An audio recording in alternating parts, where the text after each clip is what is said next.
abẹ́ láti gba àwa náà gan wa mọ̀ pé security tí ò sí ní gbogbo area abẹ́ in tó ṣẹlẹ̀ lánàá yìí ń bọ̀ wá ṣẹlẹ̀. Bẹ́ẹ̀ a rí wípé ìjọba pàápàá jùlọ ìjọba Kwara wọ́n ti gbé ìgbésẹ̀, wọ́n ti ṣiṣẹ́ takuntakun láti rí wípé àwọn oníṣẹ́ ibi yìí wọ́n fi ìpínlẹ̀ Kwara sílẹ̀, kò sì sí ogun ìjínigbé tàbí ìpànìyàn mọ́. Ọ̀kan lára rẹ̀ ni ohun tí àwọn agbófinró ń ṣe lọ́wọ́lọ́wọ́ tí wọ́n ti kà sínú ìlú.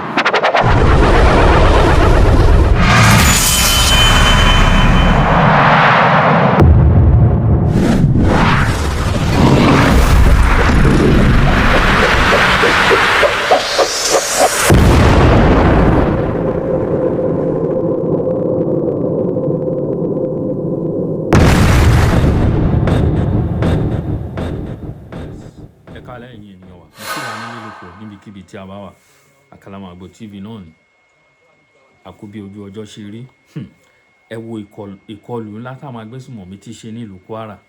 Òun ni mo mú wá sí etí ìgbọ́ yín ní àṣálẹ́ yìí kí ẹ tẹ́tí gbọ́ mi ní àárọ̀ yìí lọ́sàn-án níbikíbi tí ẹ bá wà. Ẹ tún wá ohun tó ṣẹlẹ̀ ní ìlú Kwara. Àwọn èèyàn tí wọ́n pa ó lé ní 100. Wọ́n gbé mọ́tò ọba lọ, wọ́n gbé ìyàwó ọba lọ, àtọmọ ọba ní ìlú Káámá. Ẹ jọ̀ọ́ ẹni tó bá mọ àwọn agbègbè yìí, torí mi ò gbọ́ orúkọ yìí rí. Ṣé àwọn tó ń sọ̀rọ̀ ń bíbá yìí torí àwọn eléyìí kì í ṣe Yorùbá, wọ́n kàn ń sọ Yorùbá ni. Yorùbá ni wọ́n ń sọ lẹ́nu, ṣùgbọ́n orúkọ tí màá yìí dá fún wa kò sí kankan nínú orúkọ yìí tó jọ mọ́ orúkọ Yorùbá. Yorùbá náà ò dẹ̀ dánmọ́rán lẹ́nu ẹ̀ tí ẹ bá ń wò. Ṣùgbọ́n mo fẹ́ kí ẹ̀yin yẹn kẹ́ wá ṣàlàyé ẹni tó bá mọ agbègbè yẹn tí ẹ bá wà ní ìlú Kwara. Ṣé àwọn Yorùbá ló ní ilẹ̀ yìí tá mọ̀ pé ní Kwara out of 16 local government ó dà pé 12 ní ti Yorùbá, 12 ó ní ti Yorùbá nínú àwọn local government tó wà ní ìlú Kwara. Àwọn Amẹ́ríkà pẹ̀lú Nàìjíríà ó dà pé wọ́n ṣe mítì kan léni. Wọ́n fẹ́ wá fìdí ẹ̀ múlẹ̀, wọ́n fẹ́ wá ṣe pé ṣé lóòótọ́ ni pé àkọlù tó ń ṣe Kristẹni ni wọ́n ń pa nínú Nàìjíríà. Ìjẹ́mọ̀ pé àwọn Amẹ́ríkà wọ́n ti send another army, wọ́n wà ní Nàìjíríà lọ́wọ́lọ́wọ́ mo ṣe ń bá yín sọ̀rọ̀ yìí. Ọlọ́run á fún yín ṣe o. Ọlọ́run á fún yín ṣe o. Gbogbo ẹ̀yin tẹ́ ń lérò lọ́kàn pé kíní kan ẹ jẹ́ kí Donald Trump wá sí Nàìjíríà. Ìpànìyàn ìtàjẹ̀sílẹ̀ yìí ti pọ̀ jù. Ìtàjẹ̀sílẹ̀ must stop, ó ti pọ̀ jù. Ẹ̀yin ènìyàn mi, ẹ wo ọ̀rọ̀ kì í ẹ jẹ́ ká farabalẹ̀, kẹ́ jẹ́ ká wá gbọ́ bí wọ́n ṣe fọ̀rọ̀ wá wọn lẹ́nu wò. Wọ́n lọ sí ààfin ọba ìlú Kayama, ṣé Kayama àbí Kayama kíní kan ni ò mọ̀ ń pè dáadáa. Ẹ gbà mí bí mo ṣe rí. Mo kí wa wípé ẹ káalẹ́ o ní gbogbo ibi tí a ti ń wò wá lórílẹ̀‐èdè àgbáyé. Orúkọ ní BBC News Yorùbá la wà. A sì wà ní ìlú Kayama tó jẹ́ olú fún ìjọba ìbílẹ̀ Kayama ní ìpínlẹ̀ Kwara. Ìjọba ìbílẹ̀ Kayama yìí ni àwọn ìlú méjì Wọ̀rọ̀ àti Nùkú wà lábẹ́ tí a ti gbọ́ wípé àwọn agbébọn wọ́n yabò ní àná tí wọ́n sì ṣe ìkọlù sí ìlú náà tí wọ́n pa àwọn èèyàn tó lé ní 100. Ní báyìí a wà ní ìlú náà, a wà ní ìlú Kayama. Ohun tí a gbọ́ wípé ìlú Wọ̀rọ̀ àti Nùkú ó sì tó bí wákàtí kan sí ìlú Kayama báyìí. Ààfin ọba Kayama ni a wà báyìí o, níbi tí gómìnà ìpínlẹ̀ Kwara àti àwọn míì ti wá ṣe àbẹ̀wò sí Emir ìlú Kayama àti láti mọ ohun tí ó ṣẹlẹ̀ ní ìlú Wọ̀rọ̀ àti ìlú Nùkú. Èèyàn olólùfẹ́ wa, ẹ máa bá wa ká lọ bí ó ṣe ń ṣẹlẹ̀ náà. A rí wípé àwọn agbófinró pọ̀ lóríṣiríṣi ní ìlú Kayama pẹ̀lú armor tank, ọkọ̀ àti àwọn oríṣiríṣi agbófinró bíi ọlọ́pàá, sójà àti àwọn míì. Ẹ jẹ́ ká wo ohun tí ó ń ṣẹlẹ̀ ní inú ààfin kó tó di wípé a tún bọ́ síta láti bá àwọn èèyàn sí méjì ní gbólóhùn.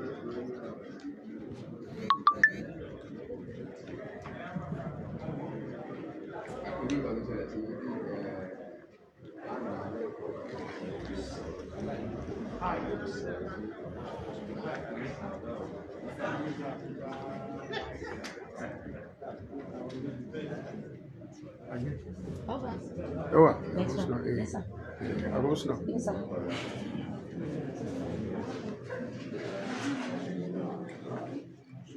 Sorry, ID. Your ID. Don't cover me, please. This one was the largest massacre in Nigeria at the same time, if I can remember. By our count, by 3 in the morning, 75 people were identified and given mass barrier. This excludes the Christians who are taking away, the Jehovah's who are taking away, and some folks are still in the bush, are not yet. So the figures is likely to go up. We appreciate the Excellency for having the conversation. In fact, you are part of us earlier, and this has given assurance that we are part of the whole system. If you go to war now, there's a ghost in town, everybody deserted the whole place. All like this and yesterday was just like a war, not a killing, the massacre, but only one side that was killing only. We lost a large number of people also, and a lot of people have been kidnapped, mostly women and children, into the bush. No, for what purpose? So we appreciate the Excellency and the security team for coming to us. This incident has started a long time ago, after the capture of the Mahmuda and Port. But they were doing on the small cage, they moved to one community, carried food for all this thing.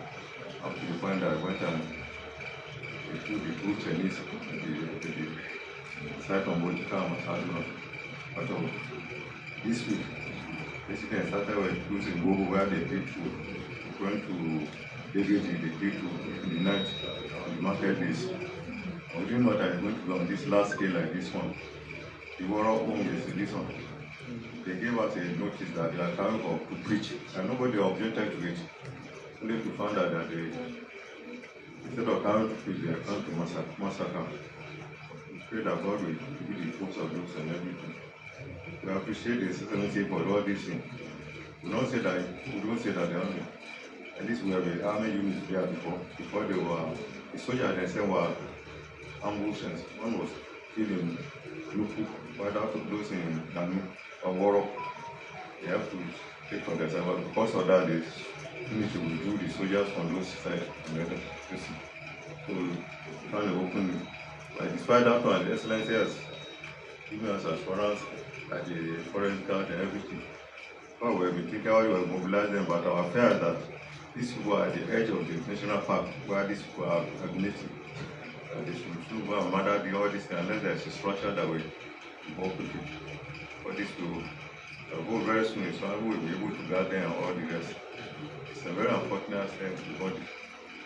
We believe that this solution can be universal, and that if we have a military basis, let's say FOB, probably one or that axis, and all the rest. These people are at the edge of the national park, very large and modern university. The university is the one in the Borno State. It is very porous, very empty, and habitat consolidated and comprehensive into Africa, involving Kwara and Niger that can affect them. They've actually taken over the whole country. And unfortunately, some of our boys, some of our people from the Bogu area, they joined them now, and it's making a very difficult monitor. They are the informants, they are the participants, they are the everything that most are those in the Bogu self. We pray that very soon the comparison. We are glad when the president said the forests in Kwara, Niger, and Kogi will be home. That was about 3 or 4 months ago. I hope that this one, when they are coming, those forests will be part of it. Because this forest is so much that the state government cannot do much about it. And it's bordering 2 states, Niger and Kwara. And then they consulted about between the two. You can move drive one, then they will move together, even to the Republic of Benin. That should be coordinated for the long days. We appreciate Your Excellency for the support you have been giving us for this thing. I know these people who lost their land will pay for their soul and everything. Pray that God will put them and those of people travel all this year what the animals is. Pray that God is a Muslim that the Ramadan will meet us in peace and pray for excellence, for long life, for all this. We are knowing place of peace. It's returned now. Pray that this is returned to us. Once again, we have from Kayama to come Spain and we centralized the coming to from straight to pass and this is unfortunate where we see about 25 already buried and those who have been taken by their religion in their travels and they are not part of it. I think that we get people handling now. And unfortunately, it doesn't matter whether you are once you are married, you just finish it. That was mental. That's all we can do about it. And the women they found it, they put their weight to that's why we thank His Excellency, the Emperor, finding time to come and push people to Almighty wherever. That's why we Mojani Manchester. Thank you very much. Thank you very much, Royal Highness, for the insight, illumination, and the powerful message. Excellency, I think it's time for us to listen to the response of their governor.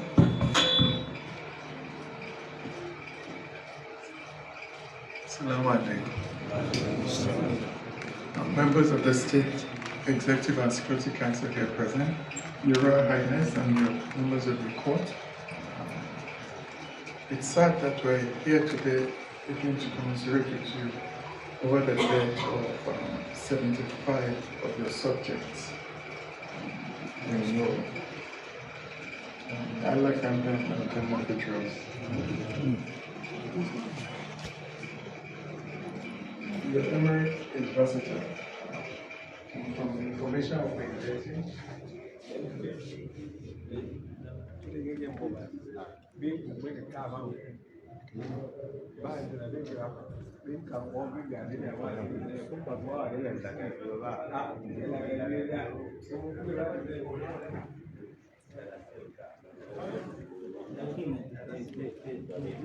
bí ó ṣe ṣẹlẹ̀ nínú ààfin Emir àti Patigi òun náà ni a ti rí ẹ̀.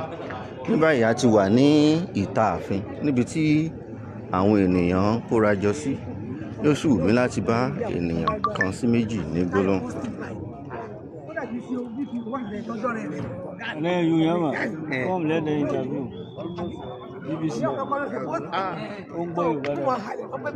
BBC Yorùbá tọ kí la ní gbọ́ o. Ẹ kálẹ́ o. Ẹ kálẹ́ sà. Yóò wù wá kẹ́ dárúkọ yín àti bẹ́ẹ̀ ṣe jẹ́ fún wa. Tọ èmi ni ọba wẹ̀lẹ̀wẹ̀lẹ̀. Orúkọ yín sọ. Mohammed Bawa Aliu. Ìlú wo ni a wà yìí? Káyàmá la wà yìí. Ní báyìí a gbọ́ wípé àwọn agbébọn wọ́n ṣe ìkọlù sí àwọn ìlú méjì kan ní ìjọba ìbílẹ̀ Fáyàmá tó jẹ́ Wọ̀rọ̀ àti Kùnnù. Kí ni ohun tí ẹ lè sọ lórí ìkọlù yìí? Tọ́ agbọ́kọ́ àwọn agbébọn sùnmọ̀mí wọ́n wọlé ní lóòótọ́ ẹni tí wọ́n sì pa in fact ó tó òkú tí wọ́n sìn lọ́wọ́lọ́wọ́ almost 78 ni òkú tí wọ́n sìn pé èmi náà gangan tí mo dúró ìbò wà ń bẹ̀.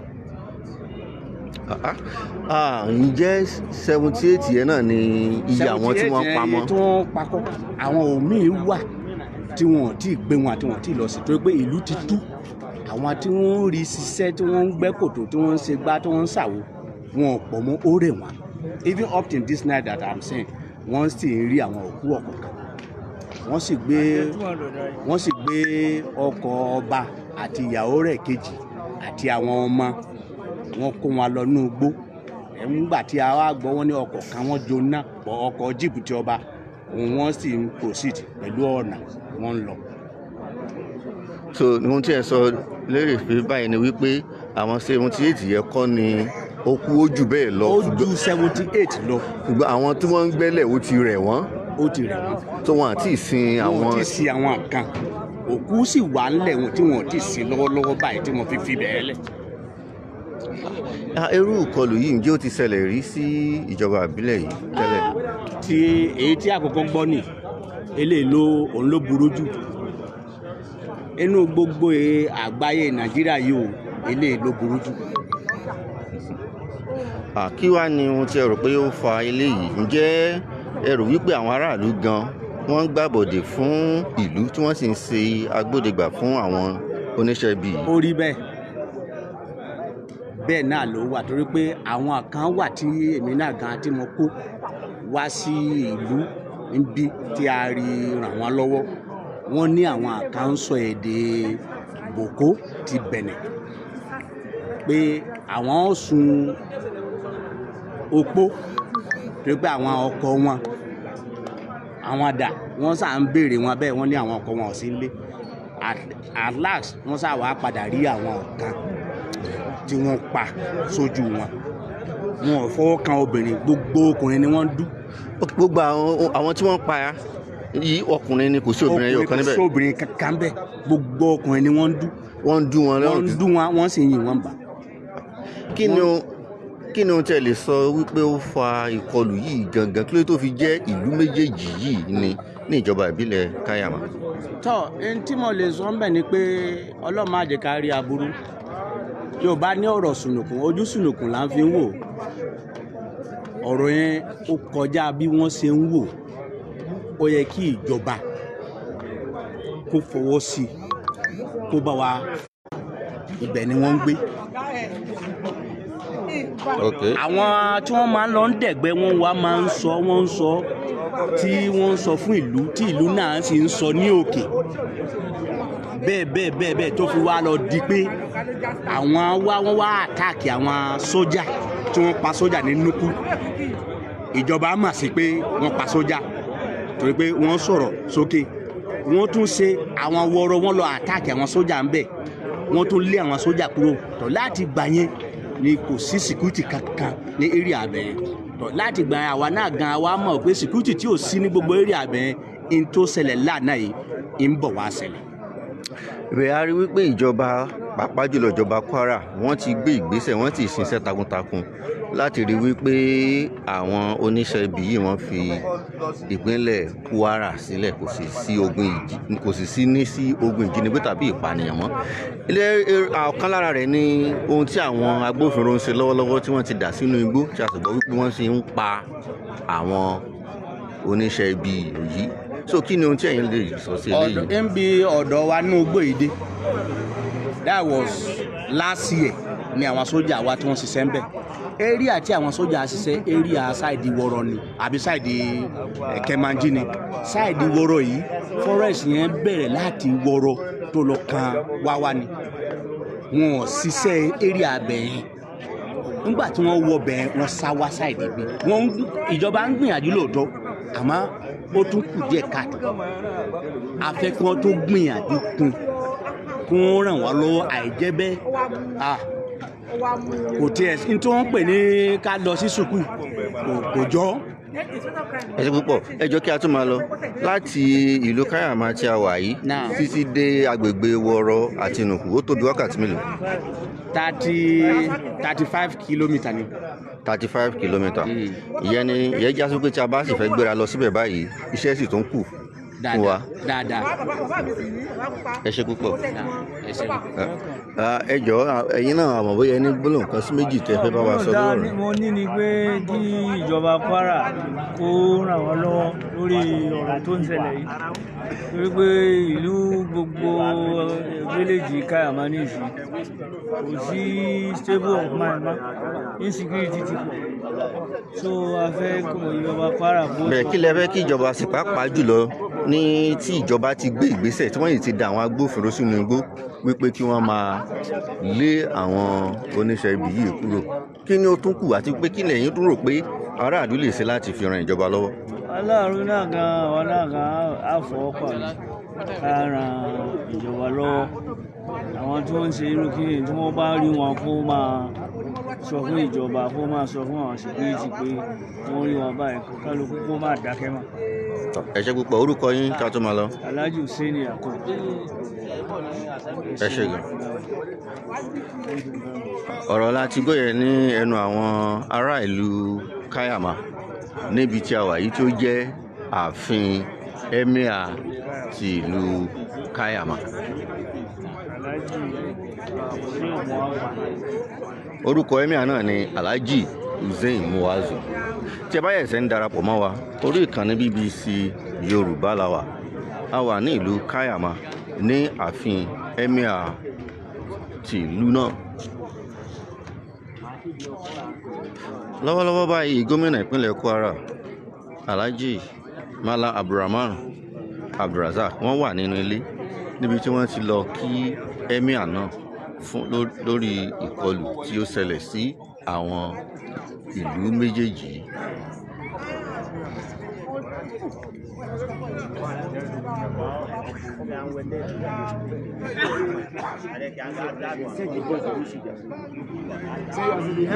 Ohun tí a gbọ́ wípé àwọn ènìyàn sọ ni wípé ìlú náà àwọn ènìyàn ti ń sá kúrò báyìí lórí ìkọlù tí ó ṣẹlẹ̀ sí wọn.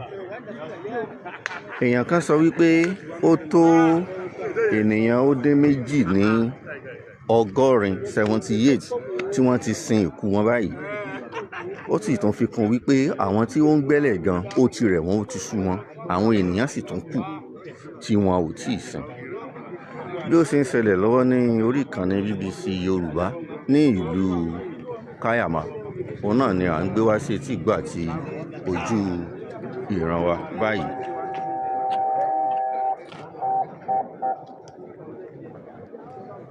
A rí wípé àwọn agbófinró ti pọ̀ lóríṣiríṣi ní ìlú Kayama láti rí wípé ètò ààbò tó dájú wà fún àwọn. Ẹ ṣeun ẹ̀yin ènìyàn mi. Ọ̀rọ̀ náà lẹ́gbọ́n yẹn. Ọ̀rọ̀ lẹ́gbọ́n yẹn o. Ọ̀rọ̀ lẹ́gbọ́n yẹn o. Ẹ wo wọ́n láwọn tó ti ẹ̀ ń gbẹ́lẹ̀ tó ń sin òkú ẹ̀yàn wọ́n ti gbẹ́lẹ̀ ó ti rẹ̀ wọ́n. Ẹ wo àkókò táwa yìí ìgbà ọ̀gbẹ́lẹ̀ láṣẹ wà. Àwọn òjò kéékèèké tó ń rọ̀ Nàìjíríà ń sọ òjò wọn yẹn ò tí ì lè wọlẹ̀.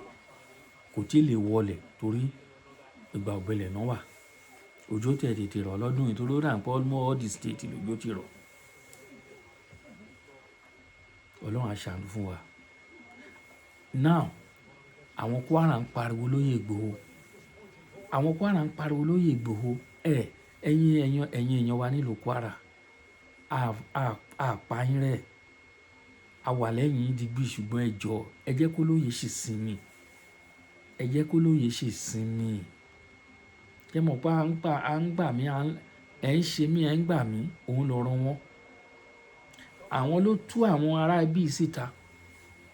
Wọ́n ti ní wọ́n pọ̀mpù owó sí security. Ẹ̀yin dẹ̀ ló pọ̀mpù wọn, ẹ̀yin ló kó wọn síta. Ẹ̀yin ará bí ẹ̀ ní jèrè o. Bí ọ̀bọ kì í jèrè lẹ́yìn ọkọ̀. Ẹ̀yin lẹ kó àwọn agbésùmọ̀mí síta. Ẹ̀ á ti máa gbọ́ òbítíbitì owó tẹ́ ti ná lé orí security nínú Nàìjíríà. Báwo ló ṣe wá jẹ́? Báwo ló ṣe wá jẹ́? Báwo ló ṣe wá jẹ́? Ẹ̀yin ènìyàn mi, ẹ wo, ó tojú sún mi o. Ìtàjẹ̀sílẹ̀ everyday ojoojúmọ́. Wọ́n pa kúkúrú léèní, wọ́n pa gúngùn léèní. Àwọn èèyàn wà nínú hílàhílo. Wọ́n ní wọ́n dénú ìlú wọn ń béèrè pé àwọn ọkọ wọn dà. Bó ṣe jẹ́ pé máa Yorùbá ẹ̀ bá farabalẹ̀ ní ọ̀dà sáà tó ń sọ. Wọ́n láwọn ọkùnrin ni wọ́n pa. Gbogbo àwọn tó pa ọkùnrin ni. Wọ́n láwọn fẹ́ wá ṣe ọkọ lé àwọn obìnrin yẹn lórí. Wọ́n fẹ́ wá ṣe ọkọ lé wọn lórí. Wọ́n pa àwọn ọkùnrin dànù. Ẹ̀yin àgbáyé ẹ dá sọ̀rọ̀ yìí o. Ẹ̀yin ènìyàn wa ẹ bá wa pín ètò yìí káàkiri. Ohun tó ń ṣẹlẹ̀ lọ́wọ́lọ́wọ́ òun náà lẹ gbọ́ yẹn. Ohun tó ń ṣẹlẹ̀ lọ́wọ́lọ́wọ́ nílùú Kwara. Ohun tó ń ṣẹlẹ̀ lọ́wọ́lọ́wọ́ nílùú Kwara. Òun lẹ fẹ́ tí gbọ́ yẹn o. Tọ́ ẹ̀yin ènìyàn ẹ mọ̀ pé báyìí ṣókíṣókí náà la máa mú wá fún yín. Èmi ọmọ yín náà ni o. Àkàlàmàgbò TV.